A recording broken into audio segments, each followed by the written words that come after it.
Okay, so welcome back to SwitchCorner. Today we're taking a look at some of the Switch games coming up in the next week and basically what's catching my eye. We're going to avoid a lot of the trash out there basically and focus purely on what may just be worth a look for you and yeah, what's got me interested right now. If I do miss anything worth, looking at, let me know in the comments below. I'm always looking for suggestions.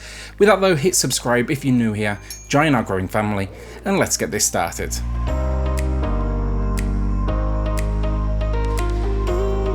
So first up we have a game by the name of Despotism Freak, and I hope I said that right. This one, it looks unique though, that's for sure. It's a puzzle game where you take on the role of an AI that needs to power itself for 25 days. To do this though, you're basically sacrificing humans that you've enslaved. It's at its core a resource management sim as you keep them alive and kicking to satisfy your requirements. Describing itself as a quick-paced experience though and containing roguelike elements, this one definitely has me curious, especially the mention here of the dark sense of humour, the plot, and then pop culture references. Reviews on Steam too, they're proving very positive as well, even if there's not a ton of them, about 400. I'd keep an eye on this one as it could very much be a sleeper hit. Next up then, Do Not Feed the Monkeys, and this one looks interesting though. I'm not entirely sure what to expect either. The premise is simple, you're observing the monkeys, or basically strangers, on surveillance, and there's one rule: do not interact with them. Seems though no one follows this rule. In the game, it provides you with ways to not only help these individuals to escape this like Truman Show-esque place, but also to extort them, expose them, and just simply sabotage their dreams. The gameplay though, it seems to take place by interacting with a PC within the game, so I'm curious to see how controls transition. Reviews for the PC version though seem overwhelmingly positive, and Kotaku referenced Papers, Please when talking about it, so yeah, I gotta say that's a very good sign. I'm still waiting on reviews, but it's definitely worth taking a look. So Liberated next, and I'm excited for this one. I haven't played it myself, but I just got it from the developers, and dependent on embargo, I'm hoping to have a review out just before release. It looks though seriously cool. Basically this one, it's an animated comic book where the story progresses over the pages, but then there's like certain cells that are going to be playable, and it turns into almost like a side-scrolling adventure shooter. If they can pull off this style though, and if it looks as good in action as it does in still images, then this one could potentially be something special. With a dystopian future setting though, that's very much my taste.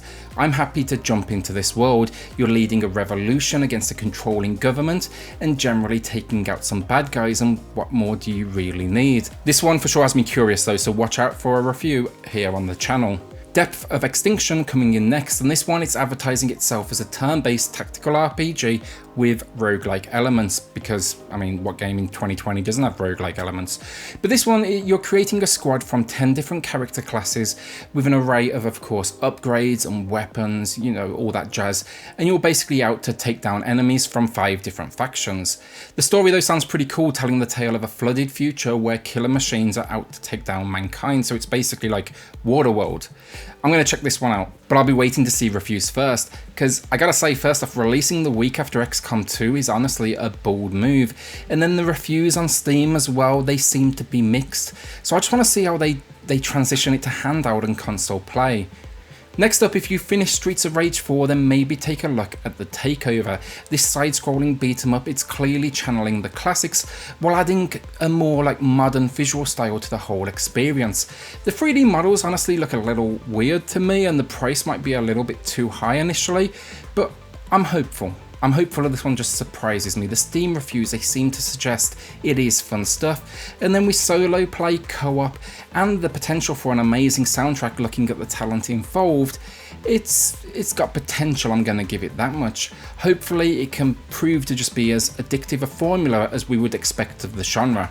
Okay, so now Nintendo dropping a release with Clubhouse Games, 51 worldwide classics. I know it's not thrilling stuff, but I'm weirdly looking forward to this one. Basically, if you like the idea of all sorts of classic tabletop games from around the world, this may just be for you. I'm just curious to see the implementation here of the touchscreen, the local multiplayer, and then the online experience. I see this one though becoming a bit of a favourite, honestly, especially when I'm travelling. It's a quick way to pass the time. So I'll take a risk on this next one though, thanks to the discount, but they came from the sky. It's a pick up and play retro style arcade game. I'm not expecting a lot from it, but the visuals are nice enough, throwing me back to almost like a Game Boy-like era, and you just fly around, use power-ups, and collect up the tiny humans to make a juicy human smoothie. At this price, I'm not expecting much, but it could be a fun little time waster, and honestly, sometimes these simple experiences are very much the best. The reviews on Steam so far are positive, but there is only like 20, so I'd be wary of that using it as guidance, but yeah, I'm gonna give it a go. With that, my last game of the week, and this one, it was an easy choice, The Outer Worlds. Coming again from 2K, they've done an amazing job with Borderlands, Bioshock and XCOM 2, so I'm really excited to see what they do here. They've put trailers out on this one though, I will say that, but I doubt what you're looking at is really Switch footage, so I'd be a little wary in that sense. I will be dropping a video though on the release date, so you can look forward to that. I'll say this much about it though, it's a great game, picked it up on Xbox first time around, and I will be double dipping. Just know it's not the longest of experiences, around 12 hours for a single playthrough, focusing just on the story itself, but there is enough reasons to go back for multiple playthroughs. And that's my top picks this week. What are you looking forward to, or is this kind of like a save your cash kind of week following everything that's happened in the last, few days? Let me know if you think I missed anything or I should be checking something out. And yeah, hit subscribe if you love the Switch as much as we all do here. Join our growing family. I'll see you all on the next video. Thanks everyone.